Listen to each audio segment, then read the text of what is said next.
Ok, ontem nós começamos a falar sobre a vida de Jonathan Edwards, uma vida breve, mas extremamente produtiva. Morreu cedo, mas produziu muito, e ele realmente estava decidido a não perder tempo, a usar todo o seu tempo para produzir algo para a glória de Deus, e por causa disso ele nos deixou um grande legado, tanto de vida como de teologia, e um legado que a gente pode desfrutar hoje, ainda que a gente não conheça Jonathan Edwards, né, mas por meio dos seus discípulos, por meio das pessoas que ele influenciou. Ontem eu destaquei para vocês dois teólogos bem conhecidos, a maioria aqui os conhece, já foi edificado pelas obras deles, que é o John Piper e o Sproul, um pastor batista e um pastor presbiteriano. E eu queria mostrar um outro discípulo de Jonathan Edwards, um cara chamado Martyn Lloyd-Jones, pastor inglês do século XX, considerado um dos maiores pregadores do século XX, e foi um dos caras que particularmente me influenciou bastante. Ler as pregações dele mudou muito a minha vida, a minha forma de pensar sobre Deus, de me relacionar com Deus. É um daqueles caras que eu quero chegar no céu e dar um abraço bem apertado e dizer: cara, muito obrigado. É um cara que eu admiro bastante, que quando eu comecei a ler as pregações desse pastor aqui, eu nem sabia quem era Jonathan Edwards. E aí eu me deparo num livro do Jonathan Edwards aqui, que depois eu vou apresentar direitinho para vocês. No verso dele tem uma referência aqui do Lloyd-Jones falando desse livro especificamente. Quero ler para vocês. Ele diz assim: em meus primeiros dias de ministério, não houve livros que me auxiliassem mais, seja pessoalmente, seja com respeito à minha pregação, do que esta obra de Jonathan Edwards. Se estivesse em meu poder, eu faria deste livro uma leitura obrigatória para todos os ministros.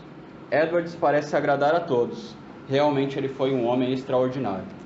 Ou seja, um dos pregadores que mais me impactou disse que quem ele era dependia muito daquilo que Edwards tinha feito.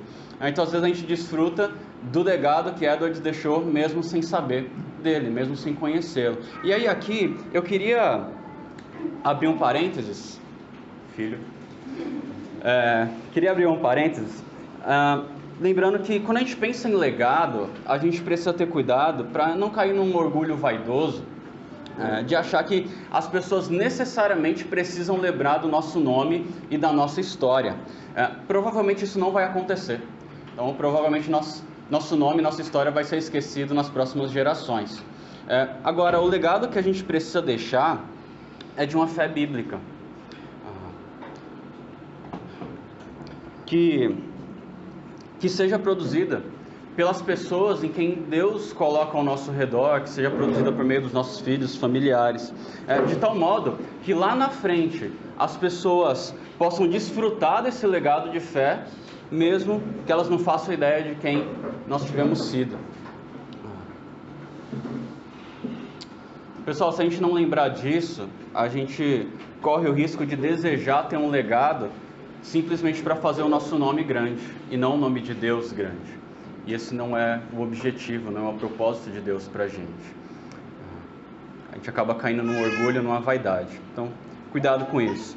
A gente fecha esses parênteses. Seguindo aqui, a gente, quando falou de Edwards, vimos alguém que estava realmente comprometido a viver para Deus, alguém que reconhecia que o seu coração era mau e que ele precisava constantemente da ajuda de Deus, não só para fazer o certo, mas fazer o certo com a motivação certa. A gente viu o quanto ele se cobrava disso por meio das suas autoavaliações. E aí pensamos, né, um cara legalista? Não, porque legalismo, biblicamente falando, não é alguém que está querendo viver intensamente a vontade de Deus. Isso se chama piedade. Legalismo é a pessoa que quer viver os mandamentos de Deus na força do seu próprio braço, ou alguém que acha que pelos seus próprios méritos pode alcançar uma pontuação mínima que Deus exige para ter um relacionamento com Ele. Isso é legalismo. E a gente viu que Edwards não pensava assim. Ele se via totalmente como alguém miserável, dependente da graça de Deus, e como alguém que não era melhor do que os demais, mas cometia os mesmos erros, os mesmos tropeços que ele via à sua frente. Então assim a gente viu um legado de vida que Edwards nos deixou, de uma vida na palavra. Mas Edwards também deixou para nós um legado na teologia, e essa é o nosso assunto hoje, a teologia de Jonathan Edwards. Ele escreveu muitas obras na sua breve vida, a gente falou ontem, cerca de 70 obras, tudo isso está disponibilizado online, só que tudo em inglês. Então, se você pesquisar, você acha o centro de estudos sobre a vida dele, da faculdade de Yale. Cerca de 1.400 sermões escritos também, você acha tudo isso online, alguns desses traduzidos já, ou narrados no YouTube. Aqui no Brasil a gente tem pouca obra ainda de Edwards, por isso que a gente conhece pouco ainda, e ler as obras dele, mesmo em inglês, mesmo para aqueles que têm facilidade com inglês, não é fácil. Ele é um erudito que escreve muito difícil. Então, até para os próprios americanos, intelectuais, pastores, teólogos, filósofos, quando pegam as obras de Edwards para ler, acham difícil o jeito que ele escreve, a forma como ele constrói as frases, e até aquilo que a gente tem traduzido para o português, os tradutores fizeram um excelente trabalho e é difícil ler em português também. Os livros dele, depois eu vou mostrar alguns para vocês. E aí, muitos livros dele são muito grandes também, aqueles livros que param em pé. Então, o que alguns têm feito é produzir resumos do livro, tentando sintetizar as principais ideias para que mais pessoas possam ter acesso e não desista de ler as obras originais. Sobre a teologia dele, existem duas ênfases. A teologia dele, ele escreveu sobre muita coisa que a gente ainda não tem acesso, mas tem alguns destaques que eu gostaria de fazer naquilo que talvez seja o principal, ou aquilo que mais destacou no seu ministério. Dois assuntos: a centralidade da glória de Deus, e um segundo, uma avaliação do avivamento e espiritualidade. Eu quero usar o nosso tempo aqui hoje para tratar sobre essas duas ênfases. Então, começando aqui no primeiro, a centralidade da glória de Deus. Perguntaram para o John Piper: Piper, por que é importante a gente conhecer Edwards? E aqui está um pedacinho da resposta dele. É por causa da visão de Deus exaltado sobre todas as coisas. Precisamos redescobrir uma visão fascinada por Deus e sua glória. E também uma segunda ênfase, por causa da importância da alegria do centro de uma vida para a glória de Deus. E aí uma frase do Piper é: nós, hoje, no nosso contexto, nós respiramos o ar de ignorar a Deus. As pessoas não são necessariamente antirreligiosas, ele não está falando aqui de um pessoal que é contra Deus, mas de pessoas que vivem sua vida como se Deus fosse apenas uma coisa a mais na vida delas, e não uma vida centrada em Deus. Então por isso ele fala: vivemos nossa vida, ignoramos a Deus, Deus se tornou só mais uma coisa na nossa agenda. Então por isso nós respiramos o ar de ignorar a Deus. Na ideia de que isso está tão presente que a gente nem percebe, assim como o ar à nossa volta. O que Edwards queria dizer por centralidade da glória de Deus? Quando Edwards estava diante da palavra e conhecendo mais a Deus, ele viu um Deus, um ser infinitamente supremo, santo, poderoso, sábio, alguém que é perfeito. Então, diante disso, Edwards olha para Deus e fala assim: só de ver isso nós já temos razões suficientes para adorar a Deus. Deus é Deus. Deus é Deus. Teve um sermão que ele pregou no Salmo, esse aqui, Salmo 46:10, que diz assim: aqueitai-vos e sabei que eu sou Deus. E aí, nessa pregação, o Edwards desenvolve uma ideia de que quando nós olhamos para Deus e contemplamos a sua beleza, a sua formosura, o seu poder, a sua sabedoria, a sua perfeição, a gente simplesmente se cala. Todos os argumentos caem por terra, a gente se volta para Ele e o adora. Deus é Deus.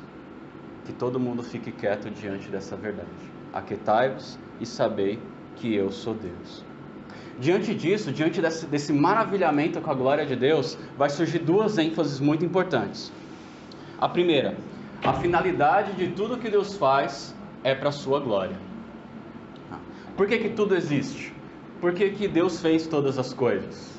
Porque Ele estava sozinho? Porque Ele estava entediado? Queria alguma coisa para se distrair?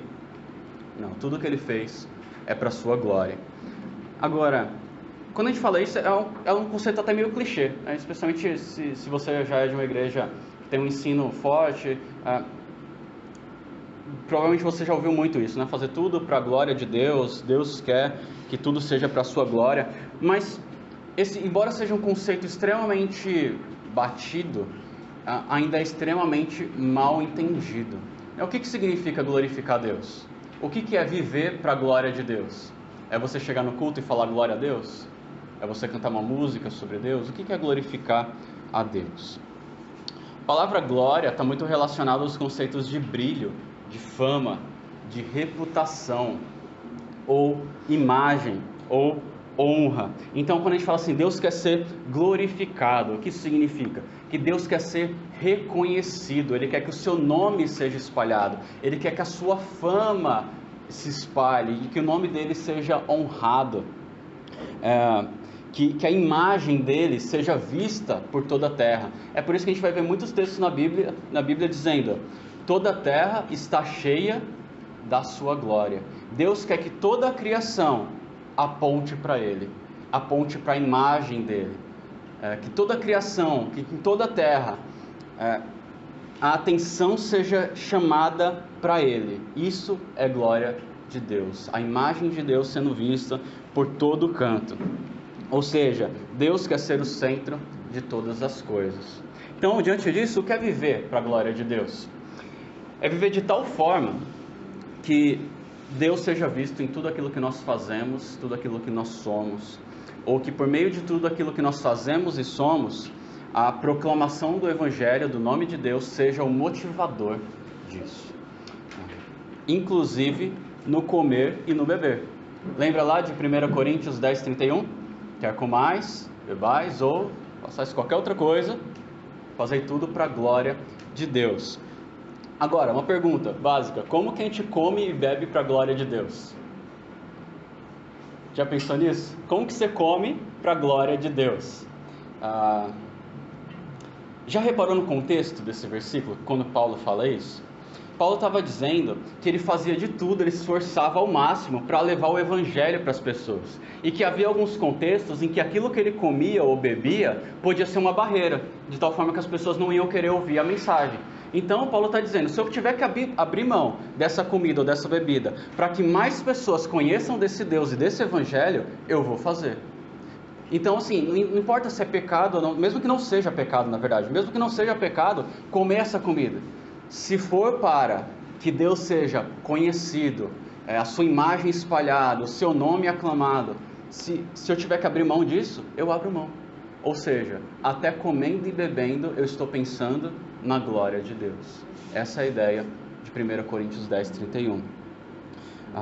Então, o objetivo maior de Paulo, aquilo que motivava as suas ações e as suas decisões no dia a dia, inclusive em coisas simples como comer e beber, era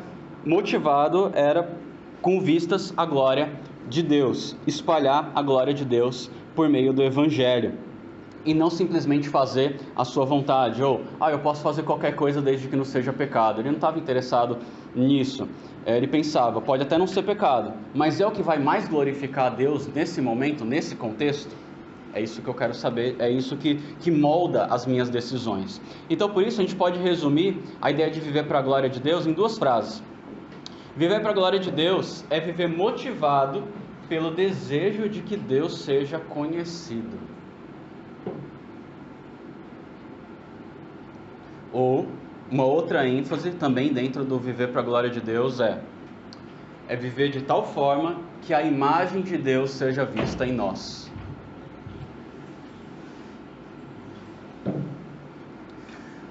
Vocês lembram daquela ilustração que o Joel usou ontem, do pai que chega embriagado em casa e aí briga com a esposa, briga com os filhos e tal? O Joel disse, depois de contar a história, falou algo do tipo, o que Deus odeia nessa situação toda? Né? Ele perguntou, ele falou assim, o que Deus mais odeia nessa situação é que a imagem do pai não chegou junto com aquele pai. Ou seja, qual que é o pano de fundo teológico dessa afirmação? Tudo que Deus faz é para a glória dele. Tudo que Deus faz é para que a imagem dele seja vista. para que o seu nome seja visto, sua fama, sua glória, o seu nome seja conhecido. Mas aquele pai não carregou essa imagem como ele poderia ter carregado. Então, em algum momento depois, o Joel disse algo do tipo: o diabo não quer impedir a gente de ser religioso, ele quer nos impedir de sermos mais parecidos com Jesus, de crescermos no reflexo da imagem de Jesus, da imagem de Deus. Então, quando a gente cresce em santidade, a gente vai se tornando mais parecido com Jesus, no agir, no falar, no sentir, no pensar, no desejar, em tudo. Ou seja, a imagem de Deus vai sendo formada em nós. É aquilo que Paulo fala em outro lugar, de glória em glória, ou de imagem em imagem. A gente vai se aperfeiçoando à imagem de Jesus, que é a imagem do Deus invisível. Então Deus vai sendo mais glorificado por meio da forma como a gente vive. Refletimos melhor a imagem de Deus. Então, recapitulando, o que é viver para a glória de Deus? É viver motivado pelo desejo de que Deus seja conhecido. Ou, também, é viver de tal forma que a imagem de Deus seja vista em nós. Edwards queria viver isso. E por isso ele fala tanto de uma vida centrada na glória de Deus. Em uma das resoluções dele, dentre aquelas 70 resoluções que a gente comentou ontem, tinha uma lá que diz mais ou menos o seguinte. Ele falava assim: se eu estiver diante de uma situação em que eu tenho duas opções boas, as duas opções são boas, não são pecaminosas, é só eu escolher. Eu vou me perguntar, qual delas glorifica mais a Deus? E diante dessa resposta, é essa que eu vou escolher. Uma vida centrada na glória de Deus. Agora, galera, acompanha bem isso aqui que eu vou dizer, porque isso é fundamental nesse ponto de vista de viver para a glória de Deus. Hoje a gente vive em dias em que as pessoas dividiram a sua vida em compartimentos, né? E Deus é mais um espaço na vida das pessoas, ou ele ocupa apenas um momento de vida na vida das pessoas. Então Deus é algo que a gente busca no final de semana, ou Deus é algo que a gente faz em alguns momentos de necessidade, ou busca em alguns momentos de necessidade. Mas aí minha profissão, namoro, estudos, amizade, aí os princípios são outros, as motivações são outras. E aqui eu não estou necessariamente pensando numa vida imoral. Está naquela vida onde você pega os mandamentos e compara com a vida da pessoa e pode riscar tudo que está tudo errado. Não necessariamente isso. Eu estou pensando em motivação para viver. Algo lá do fundo da nossa alma que nos motiva a fazer aquilo que a gente faz. Muitos de nós, mesmo crentes, buscamos carreiras que vão nos trazer status, dinheiro, poder, autonomia, estabilidade. Esse é o grande ídolo do coração de muita gente. E às vezes a gente nem para pensar como aquela profissão, como aquele curso, aquela carreira pode glorificar a Deus. E quando isso acontece, é porque a gente não está mais vivendo centrado na glória de Deus, mas vivendo para a glória do nosso nome. Mesmo fazendo algo que não necessariamente seja pecaminoso. Quer ver um exemplo bem simples dessa visão? Já ouviu algo do tipo assim: mês que vem eu vou tirar férias e eu estou pensando em dedicar um mês da minha vida para servir a Deus. Ou, eu tenho muita vontade de parar tudo e dedicar um ano da minha vida para servir a Deus. Já ouviu isso? Cara, Deus não quer um mês da sua vida. Deus não quer um ano da sua vida. Ele quer a sua vida toda, inteira, tudo para Ele. Agora, se com isso de falar assim, eu vou separar um mês, eu vou separar um ano, se com isso você estiver dizendo, eu vou servir a Deus de uma forma diferente daquilo que eu tenho feito, beleza, legal, dá para entender. Agora, se com isso você está dizendo que depois desse um mês ou depois desse um ano, você vai voltar para uma rotina onde as suas motivações e seus alvos são iguais daquelas pessoas que não conhecem a Cristo, então tem um problema, seu coração está dividido.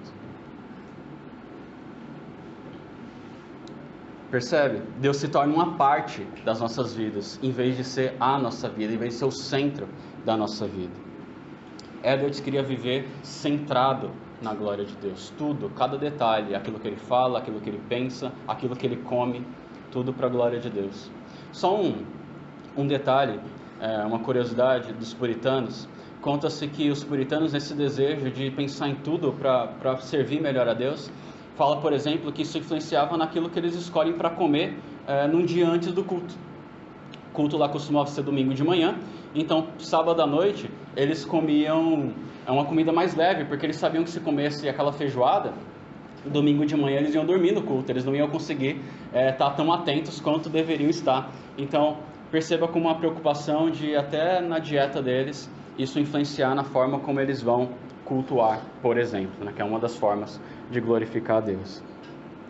Então, Edwards pode soar radical demais, mas a gente tem que lembrar que o Evangelho é radical demais.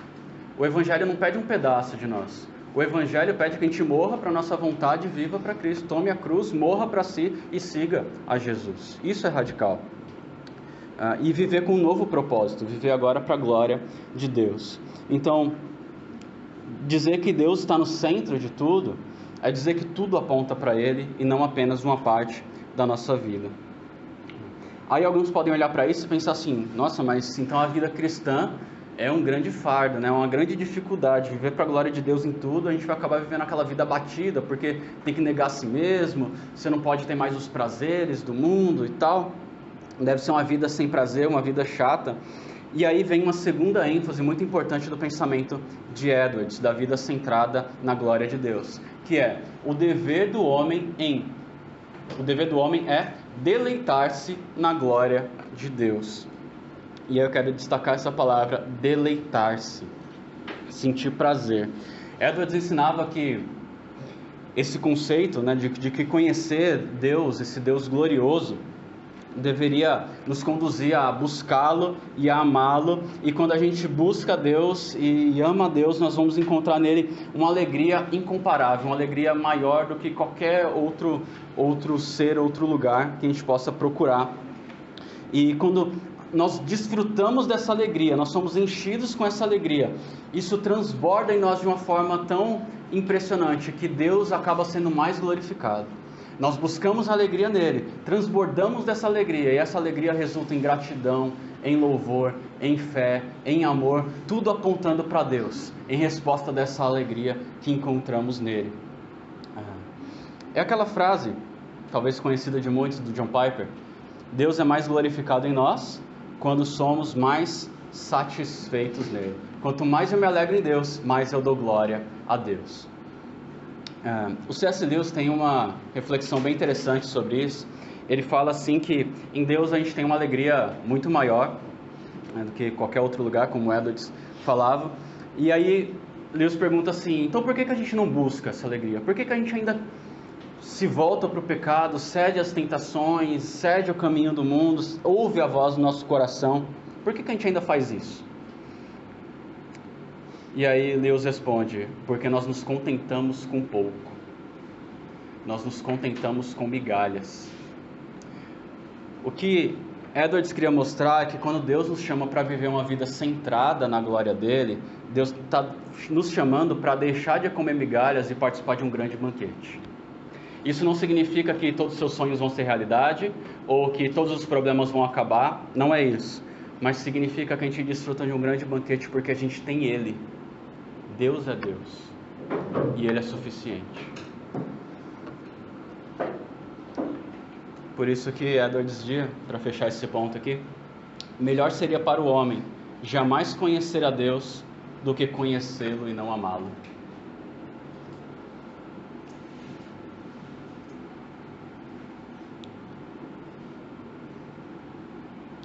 Então esses foram alguns destaques da teologia de Edwards. Primeiro, a centralidade na glória de Deus.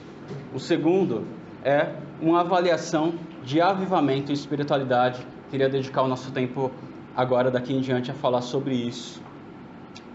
O que estava acontecendo? A gente precisa relembrar alguns fatos da história que a gente viu ontem e talvez dar alguns detalhes a mais.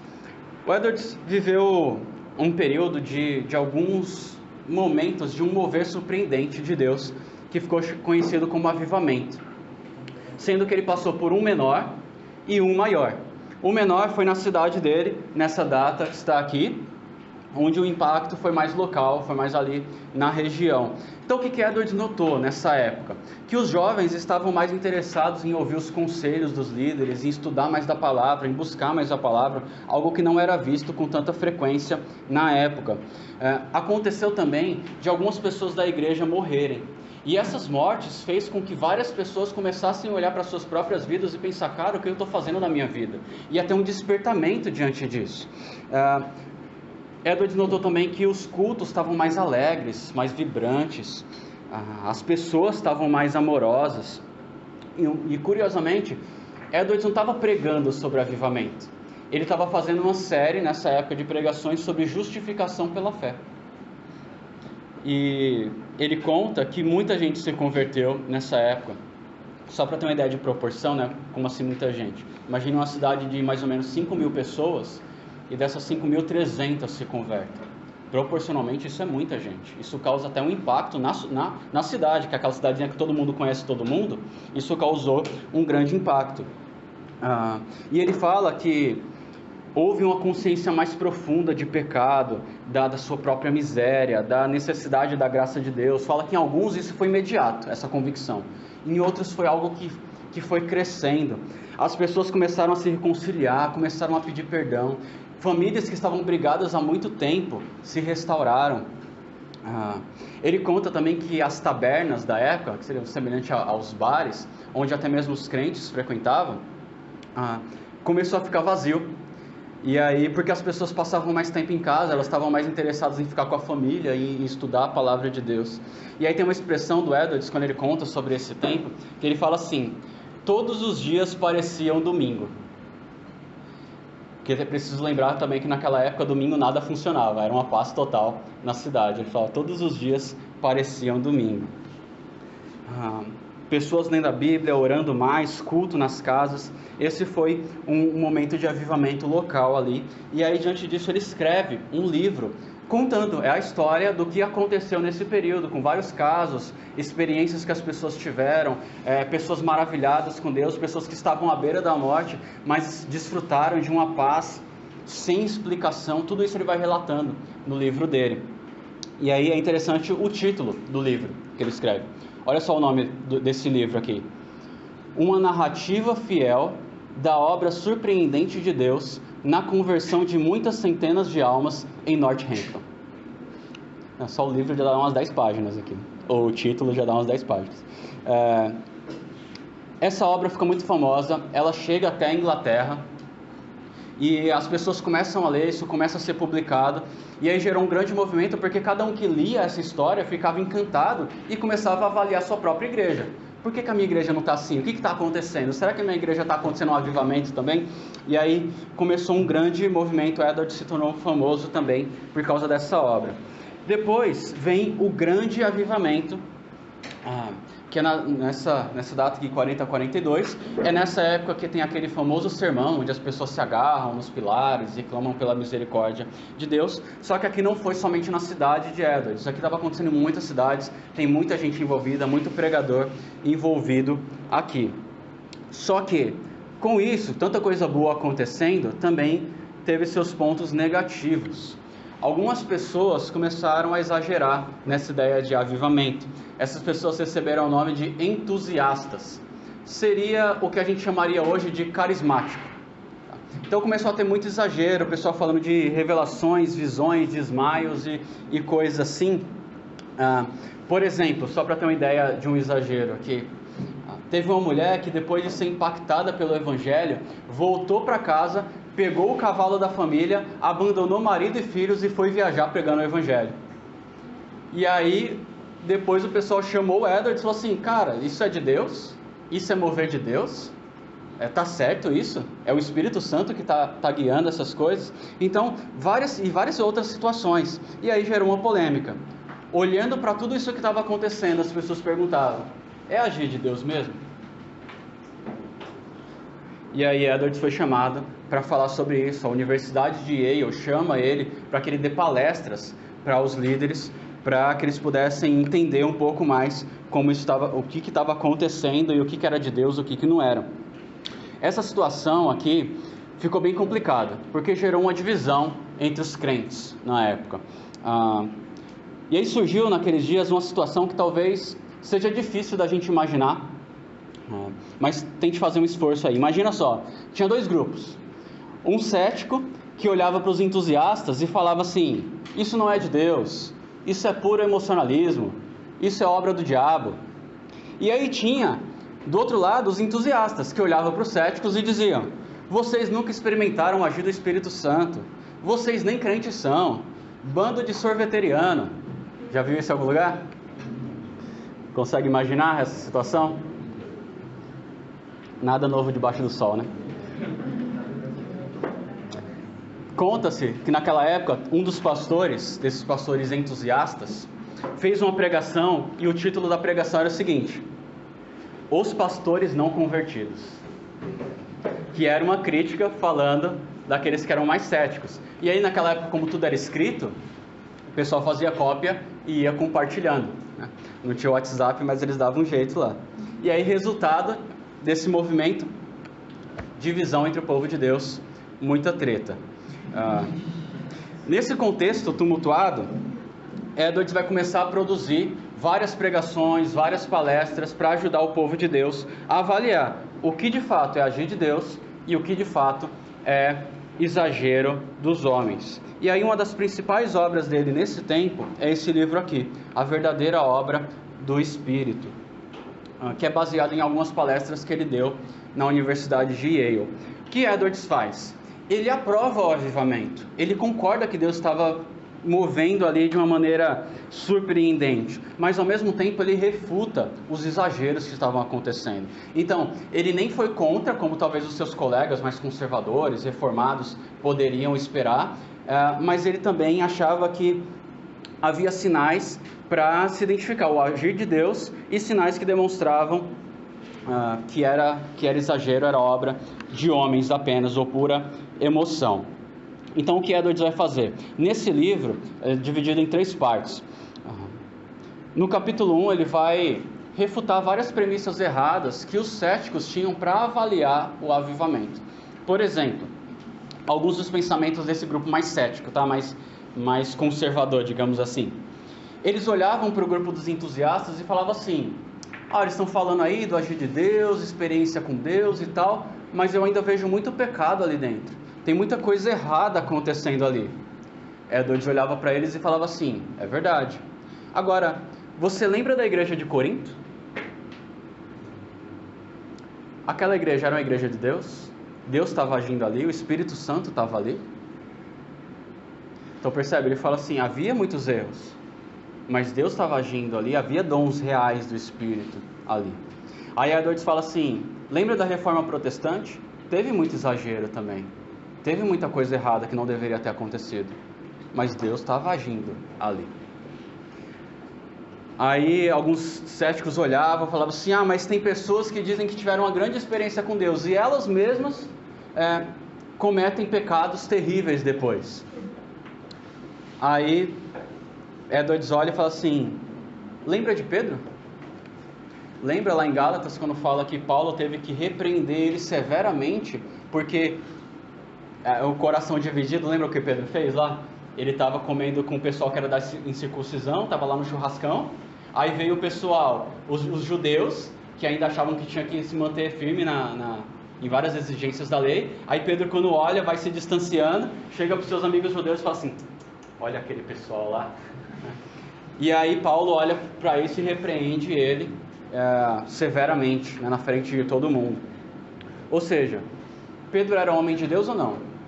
O fato dele ter pecado dessa forma significa que o Espírito Santo não estava agindo na vida dele?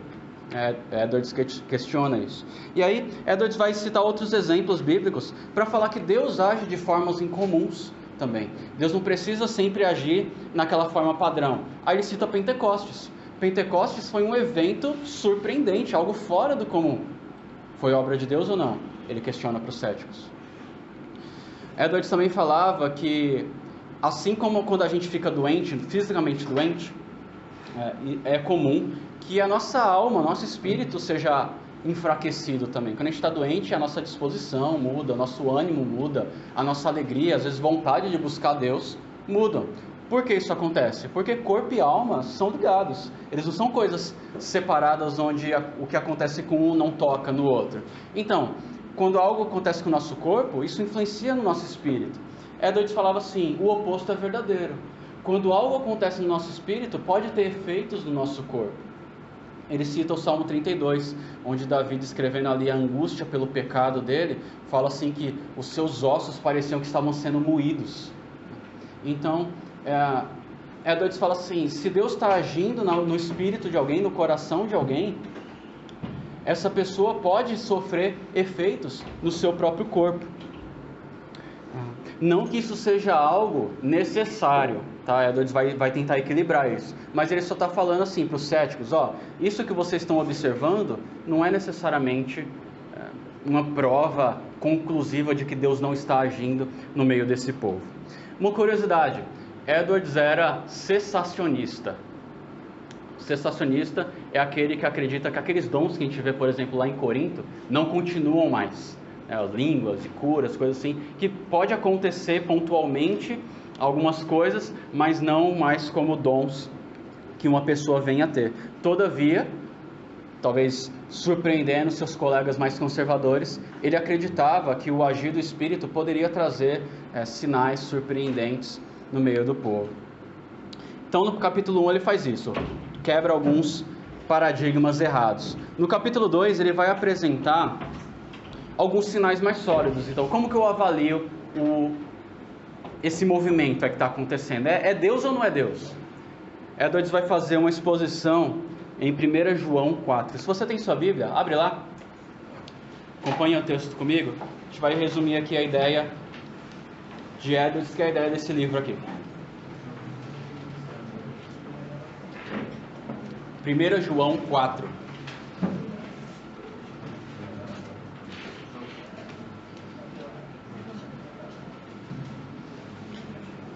O livro de 1 João foi justamente escrito para ajudar o povo de Deus a discernir entre aquilo que é de Deus e aquilo que não é de Deus.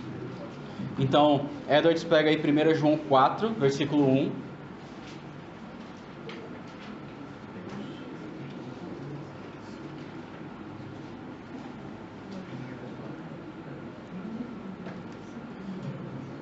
De 1 a 6 é quando ele começa a explicação.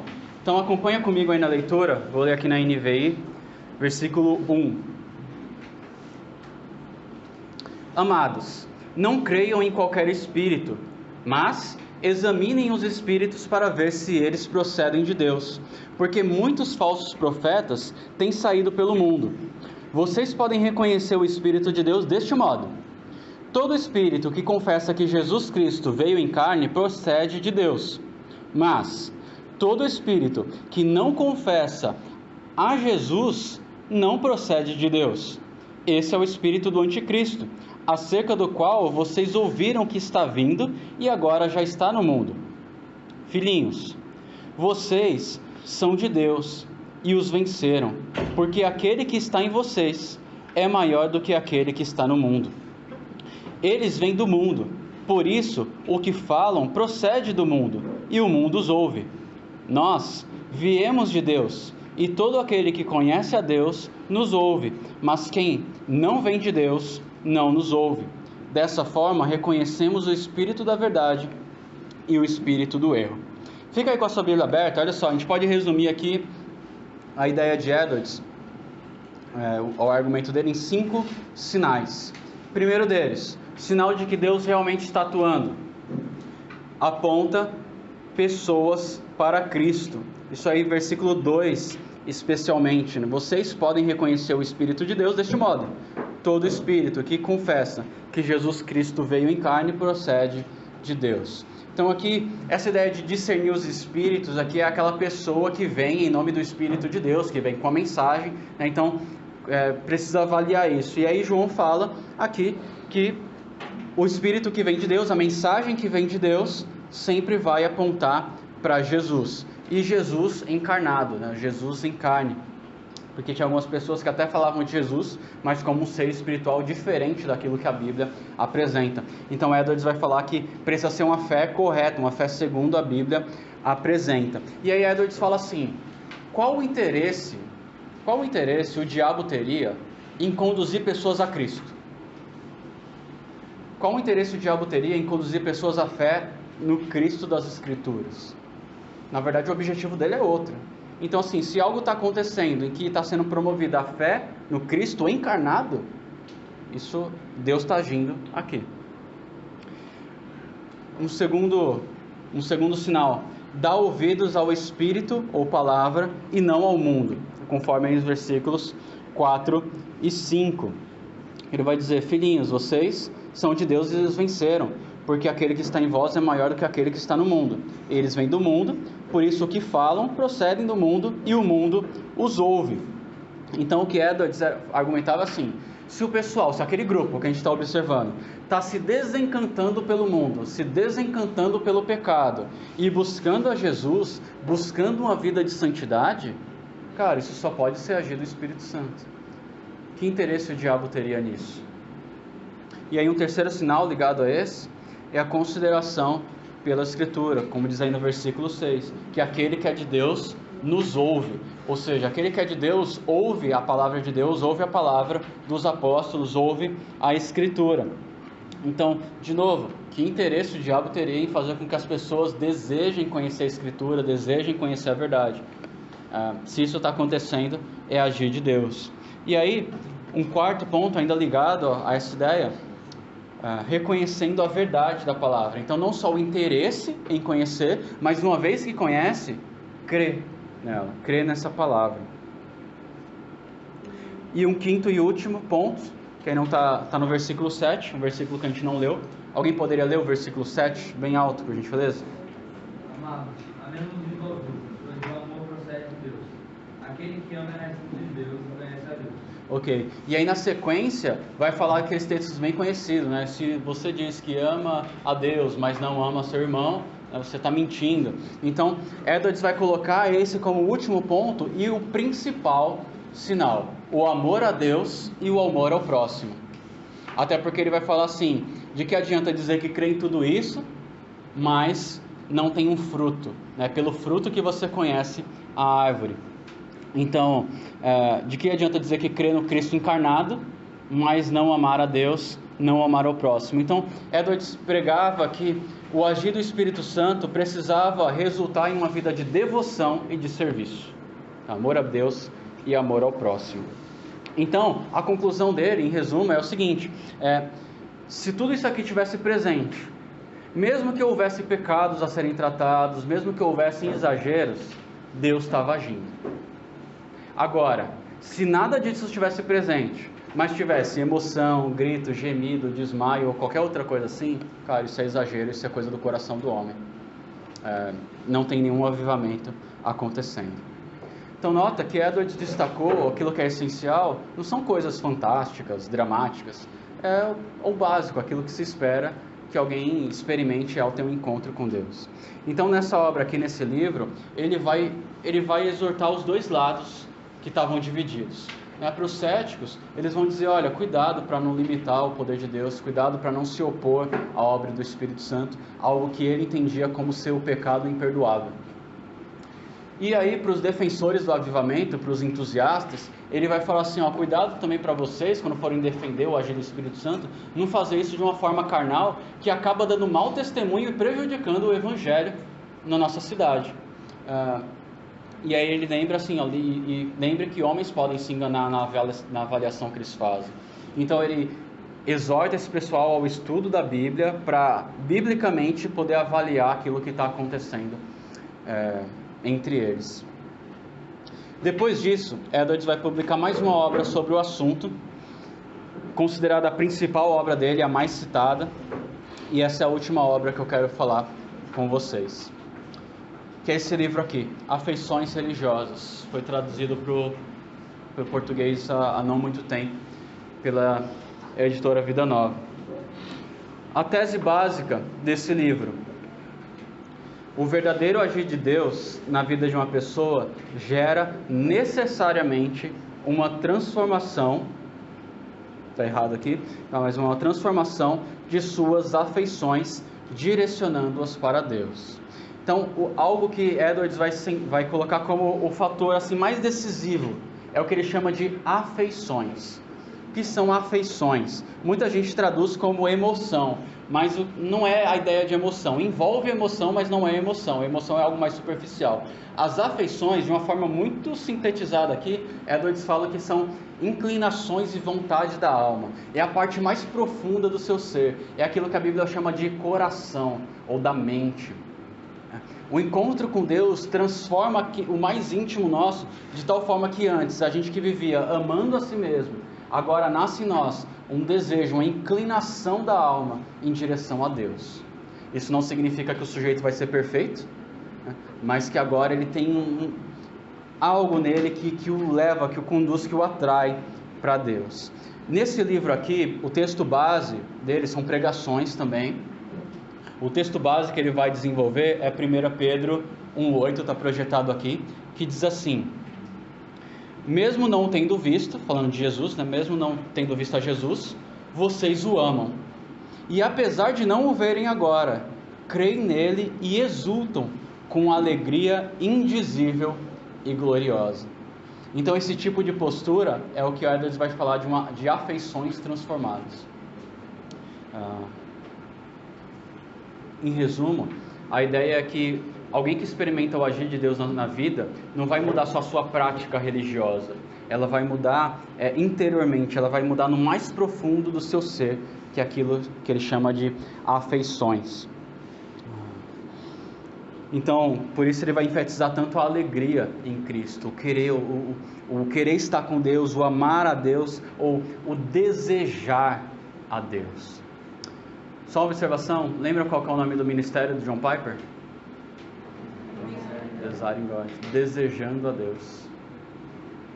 Note a influência. Um resumo desse livro pode ser dado da seguinte forma, nessa tabela aqui, em duas partes. Na primeira parte, na verdade tem três partes. Na primeira, Edwards vai definir o que é afeição. Na segunda, ele vai mostrar sinais duvidosos do agir de Deus. Coisas que podem acontecer enquanto Deus age, mas que não necessariamente são agir de Deus. Não vou falar sobre tudo, quero só destacar algumas coisas. Por exemplo, tem ali muitas emoções. Tem gente ainda hoje, né, que entende que porque se emocionou no culto, o culto foi uma bênção, Deus agiu, né? Chorei no culto, então significa que o Espírito Santo estava agindo ali. Olha, pode ser, mas Edwards diria, pode não ser também. Você chorou assistindo A Culpa é das Estrelas. Era o agir de Deus ali. Emoções fazem parte, mas elas não são sinais seguros. Efeitos no corpo podem acontecer. Ou esse terceiro aqui, a fluência e fervor, né? Nossa, aquele cara fala de um jeito, ele fala com um vigor, o Espírito Santo está agindo. Pode ser, mas não é seguro, porque também pode não ser. Ou aquela pessoa que é muito amorosa, né? Que vem falar de um jeito doce, meigo, e você fala assim, nossa, essa pessoa é muito de Deus. Talvez não. Ou muita alegria, né? Número 8 aqui. Então você fala assim, nossa, minha igreja é muito alegre, é um povo muito vibrante. Legal, pode ser que Deus esteja agindo? Sim, mas isso não é garantido. Ou muito tempo de serviço, muita expressão de louvor. Cara, tudo isso é muito bom. Nada nessa lista aqui, Edwards não está apontando nenhum tipo de coisa ruim. Ele só está falando assim, olha, tudo isso é legal, mas isso não é seguro para a gente falar que o Espírito Santo está agindo ali na igreja. Então, na segunda tabela, ele mostra sinais que são mais seguros. O básico dessa tabela, isso aqui não são sinais separados. O principal é a tese dele, afeições que vêm pela graça de Deus. E os demais são meio que características dessas afeições, aquilo que as afeições vão produzir. E aí ele desenvolve uma argumentação bem complexa aqui, mas basicamente Deus precisa ser o centro de todas as coisas, Deus precisa estar sendo glorificado. Número 3 aqui, a ideia de um caráter transformado rumo à imagem de Jesus. O número 6, quero destacar, seguido de uma humilhação evangélica. E aí ele faz um contraste entre existe a humilhação da lei e a humilhação evangélica. A humilhação da lei é aquilo que acontece com algumas pessoas, que elas olham para a lei e elas desanimam diante das exigências, falam, eu não consigo, e vai embora triste. Tipo o jovem rico. Ele não sofreu não passou por essa humilhação evangélica, que é aquela humilhação que a gente se compara com a lei, vê a nossa miséria, vê a graça de Deus e vai em direção a Deus, buscando a graça. Mais aquela sensação de João Batista, que convém que ele cresça, que eu diminua, olha, eu não sou digno nem de desatar as suas sandálias. É esse tipo de humilhação que a graça de Deus deve produzir. E aí, por aí vai. A maior parte do livro, aqui ele passa até relativamente rápido. Quando chega aqui no 12, o fruto é a prática cristã. E quando ele fala de prática cristã, ele está falando do amor. Amor a Deus e amor ao próximo. E aqui é onde vai a maior parte do livro. Ele coloca que é o principal sinal de alguém que foi transformado e que está experimentando Deus com intensidade. Pessoal, em resumo, essa é a teologia de Jonathan Edwards. Eu queria, para a gente encerrar, apenas pontuar algumas aplicações finais. Primeiro, a Igreja de Cristo precisa exercitar o discernimento. Uma coisa muito rara de ver hoje entre o povo de Deus é o discernimento. Tem aqueles que são crentes verdadeiros, tá bom? Mas que ouve uma coisa, gosta, ouve outra coisa totalmente diferente e gosta, sobre Deus, sobre teologia, né? Aí canta uma coisa que não tem nada a ver com aquilo que ouviu e gosta também. Um dia compartilha Nicodemos, o outro dia compartilha que o centro do coração de Jesus é você. Então, assim, e tá feliz com tudo, né? Tudo é bom, se é de Deus, se é gospel, tá valendo. São pessoas que têm o orgulho de ser crente, né? Então tudo que é relacionado ao meio cristão tá valendo. No Salmo 19 tem uma expressão que a gente conhece bem, que é aquele versículo que diz assim: a lei do Senhor é perfeita, refrigera a alma. E depois vai ter assim: os testemunhos do Senhor são justos, são límpidos, algo do tipo. E fala assim: e dá sabedoria aos simples. O John MacArthur, numa pregação, ele explica um pouco dessa ideia do dar sabedoria aos simples. Ele fala que a palavra simples, na sua raiz, a ideia dela é uma ilustração de uma porta. De uma porta no sentido, o simples é aquele que a porta está aberta, pode entrar qualquer coisa, ele não percebe, está tudo bem. O que a palavra de Deus faz? A palavra de Deus ensina o simples a saber quando abrir e quando fechar a porta. Isso é discernimento, isso a palavra de Deus nos dá. Tem um outro pastor chamado John McAllister que fala o seguinte: ele diz que a igreja brasileira está do jeito que está, não é somente por causa dos aproveitadores, mas também porque muitos crentes são fracos na palavra, não sabem discernir. E a gente deve exercitar isso conforme ensina 1 João 4. Né? Não acredita em qualquer um que vem em nome de Deus. Para e avalie. Segundo lugar, julgar experiências e mensagens não é anti-espiritual. Tem muita gente que tem medo dessa primeira aplicação, porque acha que isso é ser cético, é ser incrédulo. Né? Eu vou julgar a mensagem, vou julgar o agir de Deus. Mas na verdade isso não é incredulidade, isso é bíblico. Irmãos, não acrediteis em todo espírito, antes julgai, né? É o que João está ensinando. Outras pessoas não gostam de ter suas experiências avaliadas, então elas chegam para contar um sonho, uma sensação, algo que aconteceu. E aí, se você for querer, vamos para a Bíblia então ver o que é isso, aí a pessoa fica ofendida, né? Mas a Bíblia fala para a gente examinar, ela encoraja o autoexame. Isso não é algo anti-espiritual, né? Aquela ideia, não fale contra o ungido do Senhor, né? Então por quê, cara? Eu vou olhar para a Bíblia e vou examinar toda a mensagem. Terceiro, não podemos limitar Deus em seu agir.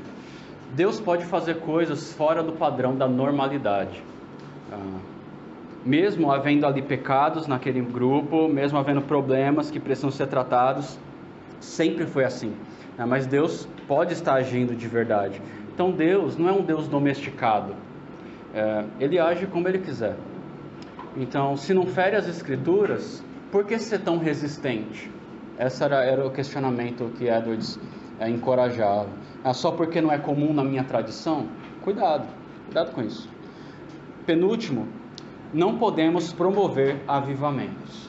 Isso é que eu quero destacar, porque No século seguinte, depois de Edwards, vai surgir um outro pregador muito famoso, chamado Charles Finney. Finney não acreditava que o homem tem uma natureza pecaminosa. E ele acreditava que tudo depende da decisão do homem. E ele era um excelente pregador, muito contagiante. E ele, ao pregar, ele fazia muitos apelos e ele entendia que o que vale é aquela decisão da pessoa. E ele entendia que os avivamentos podem ser criados se você falar no tom de voz certa, preparar o ambiente, tocar o coração, as pessoas se emocionam. Você pode promover o ambiente para que as pessoas tomem decisões e sejam transformadas. Mas lembra da pregação de Edwards? Ele pregou na igreja dele dias antes, legal, bênção, vamos para casa. No outro dia, na outra igreja, não conseguiu nem terminar a pregação. Deus veio ali naquele lugar e agiu na mesma pregação, o mesmo pregador, do mesmo jeito, e foi algo surpreendente. Detalhe, conta-se nessa pregação que nem era Edwards que ia pregar nesse dia. Ele estava lá na igreja e aí o pregador ficou doente, faltou, aí Edwards falou, eu tenho uma pregação aqui pronta, está escrito. E ele foi lá e pregou e aconteceu o que aconteceu. É por isso que quando ele fala no livro dele, descrevendo o avivamento, ele fala assim, uma história fiel da obra de Deus surpreendente, porque não é algo que a gente espera, não é algo que a gente produz, aconteceu. É por isso, pessoal, algo importante, a gente pode orar pelo avivamento, mas não adianta fazer corrente de oração pelo avivamento, não adianta tentar preparar um ambiente para o avivamento, né? Olhar para a nossa igreja e falar assim, por que o avivamento não acontece aqui? O que a gente está fazendo de errado? Vamos nos mover. Isso não funciona dessa forma, é algo produzido por Deus. Lembra João 3? O Espírito ou o vento sopra onde quer. E por último, não existe avivamento sem convicção de pecado e exaltação de Cristo. Pode ter choro, pode ter grito, pode ter emoção, desmaio, mas se não tem Cristo sendo glorificado, Deus no centro, reconhecimento da nossa miséria, necessidade da graça de Deus, não é agir de Deus. Esse foi o legado de Edwards, um pedacinho do legado de Edwards na teologia. A centralidade da glória de Deus e uma avaliação de avivamento e espiritualidade. Para a gente encerrar, quero só falar de alguns livros, caso você tenha interesse em conhecer um pouco mais de Edwards. Tenho aqui, esse aqui que eu falei ontem para vocês, As Firmes Resoluções de Jonathan Edwards, da editora Fiel, uma leitura muito legal. Ele foca especialmente nas resoluções, a explicar qual que era o pensamento, e no final tem todas as 70 no anexo, você lê na íntegra o documento que Edwards produziu ao longo de 2 anos, mais ou menos. Esse outro livro aqui, por enquanto eu estou mostrando livros que falam sobre Edwards, tá? Esse aqui é do John Piper, sobre pregação. John Piper, na primeira metade, fala um pouco de pregação, e depois, na segunda parte, ele fala sobre como Edwards via a pregação e a glória de Deus na pregação, como uma pregação deveria ser. Se você se interessa pelo assunto, é um livro muito legal, fininho, boa leitura. A editora Fiel também lançou uma revista há uns anos atrás, 2012, são vários artigos que falam sobre a vida, a teologia, Edwards e missões, Edwards e avivamento, autores brasileiros e estrangeiros. Eu tenho essa revista em PDF que foi disponibilizada pela Fiel de graça. Se você tiver interesse, depois me passa seu e-mail e eu encaminho para você, tá bom? Vou deixando aqui também se alguém quiser dar uma folhada. Esse livro aqui é do Edwards, são pregações dele. Aqui são pregações em 1 Coríntios 13, naquele texto pequeno lá que fala sobre o amor, né? O amor é paciente, o amor é bondoso. Então, para cada característica do amor, ele faz uma pregação, é uma série que ele fez na igreja dele. Então, um livro aqui pequeno, 400 páginas, onde ele comenta meia dúzia de versículos. Só um detalhe, se você não tem o costume de ler, se você não é aquele leitor que passa horas, perde o tempo, né? Talvez esse não seja um bom livro para você começar, porque, como eu disse, é difícil a linguagem dele. Então, tem muita gente que começa a ler e acha truncado. Talvez é um livro para quem já está mais acostumado com leituras mais densas. Se você gosta, é uma excelente forma de se edificar. E um último aqui, que não é livro de Edwards, mas algo mais genérico, esse aqui, Servos de Deus, do Franklin Ferreira, ele fala de vários homens ao longo da história, tem um capítulo sobre Edwards aqui, mas se você quiser conhecer de outras pessoas que deixaram seu legado na teologia, nas missões, você pode ver esse livro. São histórias bem mais reduzidas, uma qualidade muito legal. E aqueles outros que eu já mostrei aqui para vocês da Vida Nova estão disponíveis também. Pessoal, é isso.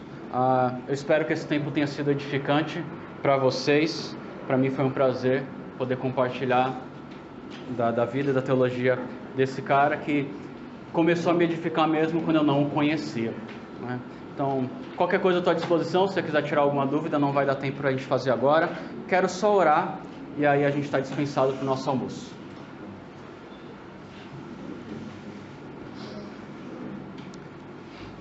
Senhor nosso Deus, obrigado por esse tempo que nós tivemos juntos. Obrigado pelas reflexões, que o Senhor nos dê discernimento para julgarmos tudo isso que ouvimos e retermos aquilo que é bom. Esteja conosco, nos abençoa nesse dia, nos protege e nos dá um tempo bem agradável no restante da conferência. Em nome de Jesus nós oramos. Amém.